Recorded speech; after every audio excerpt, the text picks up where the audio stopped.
అదేదో గొప్ప మేము పండుగ పూట గృహప్రవేశం చేసుకున్నామని ఇంకొంతమంది ప్రజలకు చెప్పే ప్రయత్నం చేస్తారు. ఇట్లాంటి వాళ్ళు సమాజానికి చీడ పురుగులు. ఎందుకంటే ప్రజాప్రతినిధులు అంటే ప్రజలకు ఒక రోల్ మోడల్స్. లీడర్ అంటే లీడ్ చేసేవాడు పండుగ వస్తే దీపావళి పండుగకు చిచ్చుపుట్ల బదులు సారాపుట్లతో దావతులు చేసుకుంటాం, లేకపోతే గంజాయితోనో కొకైన్తోనో మేము పార్టీలు చేసుకుంటాం.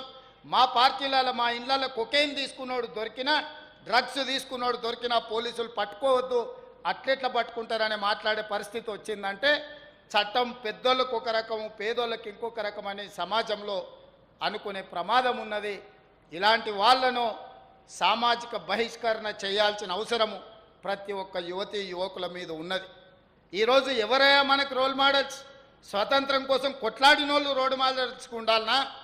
తెలంగాణ సాధించడం కోసం అమరులైన శ్రీకాంతాచారి, కానిస్టేబుల్ కిష్టయ్య లాంటి వాళ్ళు, లేకపోతే ఉస్మానియా యూనివర్సిటీలో ఈశాన్ రెడ్డి, వేణుగోపాల్ రెడ్డి, యాదయ్యలు మనకు ఆదర్శంగా ఉండాలనా?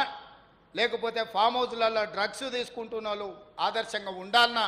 తెలంగాణ సమాజం ఆలోచన చేయాల్సిన సందర్భం ఉంది. వేదిక మీద ఉన్న అధికారులకు, ఇక్కడ ఉన్న అధికారులకు, ఎందుకంటే రవాణా శాఖ కూడా కీలక పాత్ర పోషించబోతుంది.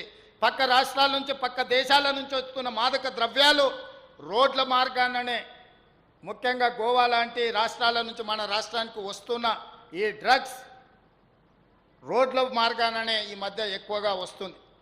మీరందరూ ఈ విషయంలో కఠినంగా ఉండాలి. సరిహద్దుల్లో మీరు కాపలా కాయాలి. ఎక్కడైనా గంజాయి వాసన వచ్చింది అని అంటే వాళ్ళను కూకటి వేళ్లతోని పెకిలించాల్సిన బాధ్యత. తెలంగాణ సరిహద్దుల్లో ఎవడైనా కాలు పెట్టాలంటే వాళ్ళ వెన్నులో చలి జ్వరం రావాలి. ఎందుకంటే ఈ సమాజం మనది. మన పిల్లలు చెడిపోతే మనం ఎంత గొప్ప వాళ్ళమైనా, ఎంత సంపాదించినా, ఎంత ఉన్నత స్థాయికి ఎదిగినా మన పిల్లలు ఈ వ్యసనాలకు బానిసలైతే మన జీవితాలే వృధా, మనం సాధించింది నిష్ప్రయోజనం అన్న సంగతి ఇక్కడున్న ప్రతి ఒక్కరూ ఆలోచన చెయ్యాలి. This is our commitment, this is our social responsibility. సమాజానికి మనం ఇవ్వగలిగింది ఇదే.